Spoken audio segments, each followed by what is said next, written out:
여호와께서 모세와 아론에게 말씀하여 이르시되 이스라엘 자손은 각각 자기의 진영의 군기와 자기의 조상의 가문의 기호 곁에 진을 치되 회막을 향하여 사방으로 치라. 동방 해돋는 쪽에 진칠 자는 그 진영별로 유다의 진영의 군기에 속한 자라.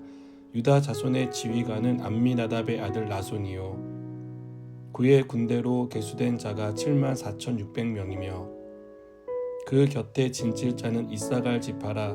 이사갈 자손의 지휘관은 수알의 아들 느다넬이요 그의 군대로 계수된 자가 54,400명이라. 그리고 스불론 지파라. 스불론 자손의 지휘관은 헬론의 아들 엘리압이요 그의 군대로 계수된 자가 57,400명이니 유다 진영에 속한 군대로 계수된 군인의 총계는 186,400명이라. 그들은 제1대로 행진할지니라. 남쪽에는 르우벤 군대 진영에 군기가 있을 것이라. 르우벤 자손의 지휘관은 스데울의 아들 엘리술이요 그의 군대로 계수된 자가 46,500명이며 그 곁에 진칠 자는 시므온 지파라. 시므온 자손의 지휘관은 수리사대의 아들 술루미엘이요 그의 군대로 계수된 자가 59,300명이며 또 갓 지파라. 갓 자손의 지휘관은 루엘의 아들 엘리아삽이요 그의 군대로 계수된 자가 45,650명이니 루벤 진영에 속하여 계수된 군인의 총계는 151,450명이라. 그들은 제2대로 행진할지니라. 그 다음에 회막이 레위인의 진영과 함께 모든 진영의 중앙에 있어 행진하되 그들의 진친 순서대로 각 사람은 자기의 위치에서 자기들의 길을 따라 앞으로 행진할지니라. 서쪽에는 에브라임의 군대의 진영의 군기가 있을 것이라. 에브라임 자손의 지휘관은 암미우스의 아들 엘리사마요 그의 군대로 계수된 자가 45,000명이며 그 곁에는 므낫세 지파가 있을 것이라. 므낫세 자손의 지휘관은 부다술의 아들 가말리엘이요 그의 군대로 계수된 자가 32,200명이며 또 베냐민 지파라. 베냐민 자손의 지휘관은 기드오니의 아들 아비단이요 그의 군대로 계수된 자가 35,400명이니 에브라임 진영에 속하여 계수된 군인의 총계는 108,100명이라. 그들은 제3대로 행진할지니라. 북쪽에는 단 군대 진영의 군기가 있을 것이라. 단 자손의 지휘관은 암미사대의 아들 아히에셀이요 그의 군대로 계수된 자가 62,700명이며 그 곁에 진칠 자는 아셀 지파라. 아셀 자손의 지휘관은 오그란의 아들 바기엘이요 그의 군대로 계수된 자가 41,500명이며 또 납달리 지파라. 납달리 자손의 지휘관은 에난의 아들 아이라요 그의 군대로 계수된 자가 53,400명이니 단의 진영에 속하여 계수함을 받은 군인의 총계는 157,600명이라. 그들은 길을 따라 후대로 행진할지니라 하시니라. 이상은 이스라엘 자손이 그들의 조상의 가문을 따라 계수된 자니 모든 진영의 군인 곧 계수된 자의 총계는 603,550명이며 레위인은 이스라엘 자손과 함께 계수되지 아니하였으니 여호와께서 모세에게 명령하심과 같았느니라. 이스라엘 자손이 여호와께서 모세에게 명령하신 대로 다 준행하여 각기 종족과 조상의 가문에 따르며 자기들의 길을 따라 진치기도 하며 행진하기도 하였더라. 아멘. 많은 사람들이 자신의 삶을 질서 있고 균형 있게 살아가기를 원합니다. 그래서 자기계발서를 읽거나 플래너를 작성하며 노력을 합니다. 하지만 이러한 노력에도 불구하고 질서 있고 균형 잡힌 삶을 사는 것이 생각만큼 쉽지 않다는 것을 느낍니다. 우리의 발행과 달리 질서 있고 균형 잡힌 삶을 사는 것이 어려운 이유는 기준점이 명확하지 않기 때문이라고 생각합니다. 무엇을 기준으로 삼을 것인가가 결정되어야 질서가 잡히고 균형이 잡히는 것이기 때문입니다. 특별히 그리스도인으로서 질서와 균형은 우리가 살아가는 데 있어서 굉장히 중요한 일입니다. 우리는 대다수의 시간을 학교와 직장 등에서 사용합니다. 그 안에서 그리스도인으로 살기란 우리가 생각하는 것만큼 쉽지가 않습니다. 우리가 24시간 하나님만 생각하며 살 수 있다면 정말 좋겠지만 바쁜 일상을 살다 보면 그렇게 되지 않습니다.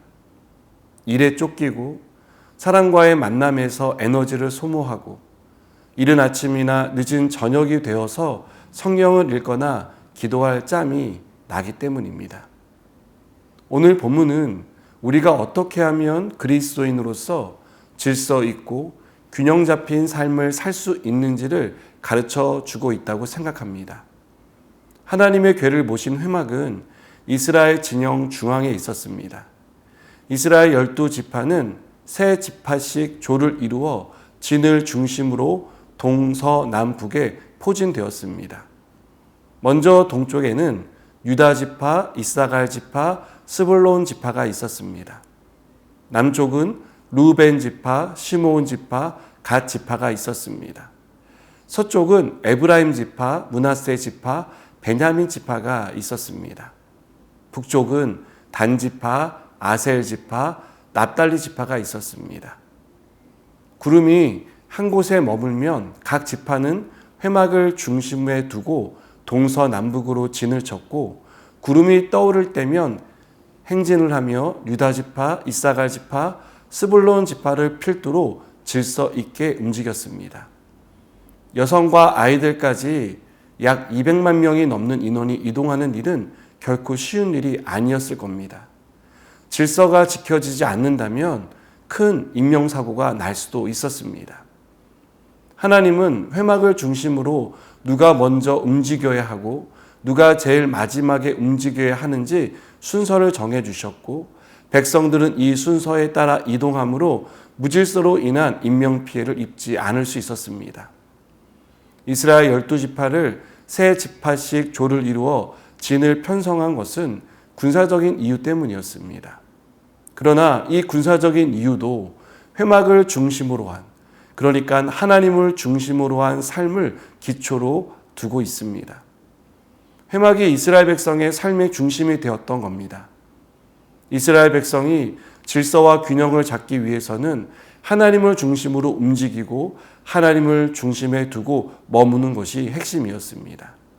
이 핵심에서 벗어나면 혼란이 오고 불균형이 이루어집니다.